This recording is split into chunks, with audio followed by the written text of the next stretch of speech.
I started off like that. Ladies and gentlemen, welcome back to the channel. Hope you're having a great one out there. Thank you so much for joining me on this wonderfully sunny, slightly cloudy, but hot afternoon. Today we're listening to The Garden from John Foxx. We're going to listen to this track, the title track, The Garden, off of his album of the same name, 1981, his second studio album. We're listening to this track because it was suggested, recommended, and sponsored by Keith Dawes. So Keith, thank you so much for the recommendation. Thank you for sharing this one. I also see that it was recommended by David Emery. No one, I am Keith Dawes. I see your name popping up there. Demultica, Chris Sheldon, Lil Ailes, I can't read that. Carl Mercurio. I'm just going fast. AK, I think you might have recommended this one as well. And the list goes on and on and on there as well. T. Zimmeray as well. So we've listened to a little Foxx. We've listened to a little Ultra Vox. Was Foxx, when he was with Ultravox, was it called Ultra Foxx? Please clap. I'm just saying it could have been a missed opportunity. Let's go ahead and listen to the song. We'll talk about it after. Here we go.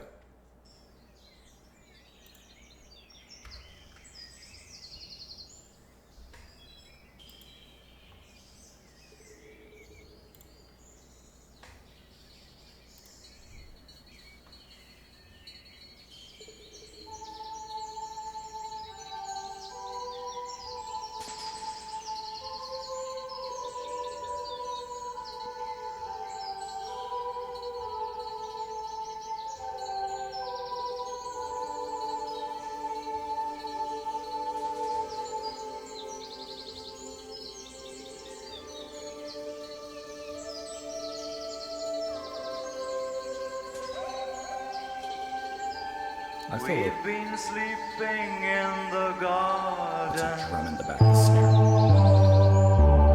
Breath of summer, breath of gold.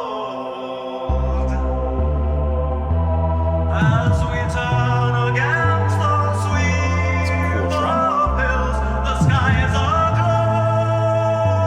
We fade away. We fade away.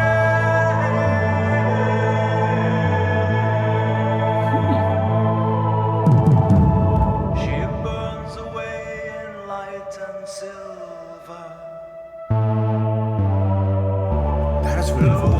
Us through all these years.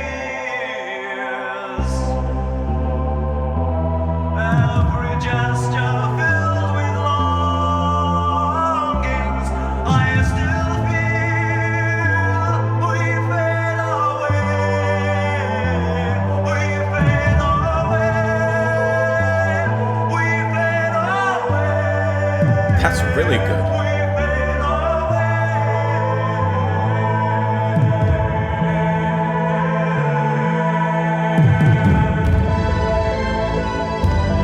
This is the type of song that just makes me want to keep listening and see where it goes.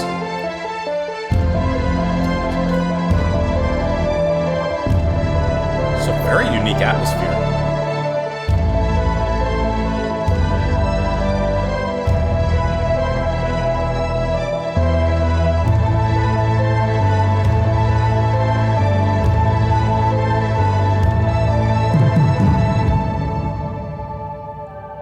And I like how it doesn't give us anything like conventional. No constant drum beat or anything, just a lot of atmosphere and emotion in this song. I see you standing in the long light, dressed discarded windows glow. That All across the warm horizon, synth sounds very vocal, like a the chorus. sunset goes. We fade away. We fade away. We fade away. We fade away.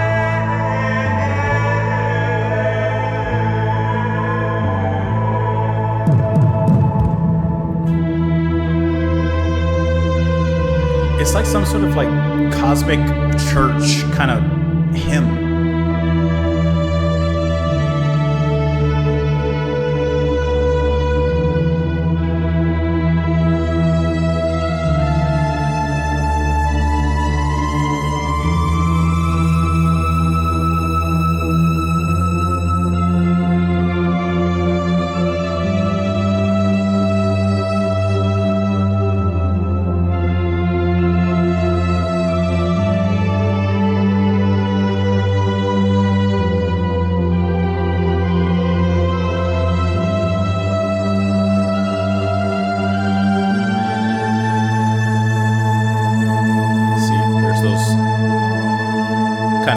like an angelic choir. A space angel choir. Oh, that's deep.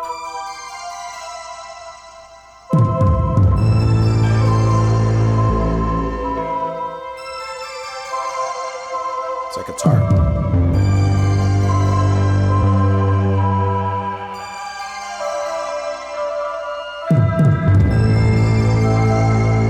I'm trying to hear if there's guitar in the back.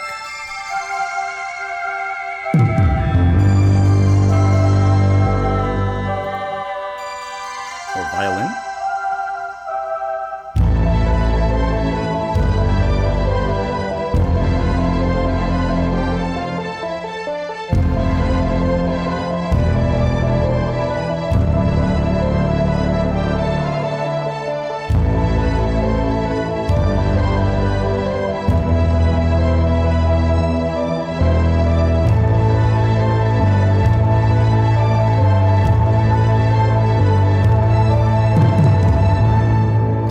So much build up.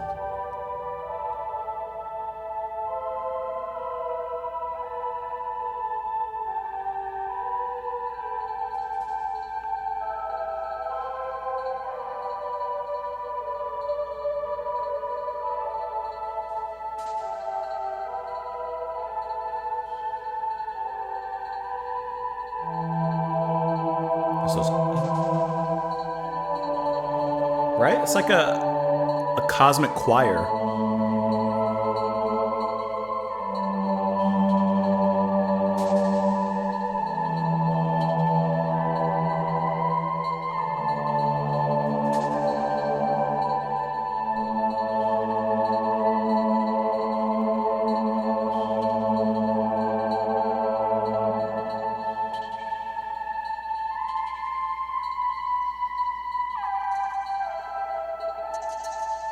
Even that synth that's playing right now in the back, like very solitary, almost sounds like a female vocalist, like a soprano, like almost.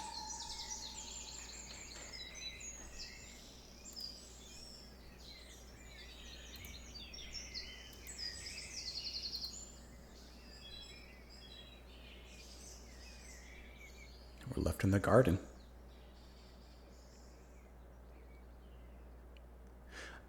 I'm not exaggerating. I feel like that's one of the most unique electronic tracks that I've heard in a long time, at least. It really does sound like this cosmic choir, this cathedral, this service of some sort in space, like way deep space. And there's like this sermon being given or a testimony of some sort, someone up from the pulpit or going on stage, wherever they go in space, and like giving some sort of testimony or something. And the way that Foxx sings and delivers is just incredibly heartfelt, very, very passionate. The emotion is just pulsating in here. It's just filled with it. I can almost feel like tears in his eyes or, whatever emotion is worn on his face as he's testifying to all those who are in front of him. The music behind is so cool because this almost plays like chamber music, but with an electronic sensibility, right? Chamber music is, or chamber classical kind of music, like something like small, contained, but still taking influence from that side of things. But I just like how here it's much more electronic based. The drums aren't used as a constant rhythm or like a boom, boom, boom, like nothing like that at all. It just fills or hits just to kind of bring a point of impact into the music, which for a song like this, there's a lot of impact to be made already emotionally with the vocal performance, with the electronics, but also with the drums, which I like the sound of the drums as well because it sounds like they're actual drums, just perhaps filtered in some way or through something. There's a lot of reverb and echo that's put on them. Echo! Yeah, just like that. It's just a very emotional kind of spacey hymn that I thought was really cool. So obviously John Foxx is handling a lot of the instrumentation, but the drums themselves are going to be performed by Philip Roberts. You're going to have Duncan Bridgman on some other synth, bass, percussion, bongos, cymbals, and a lot of other things. And then there's a few other players handling some other things, such as more bass and guitar as well.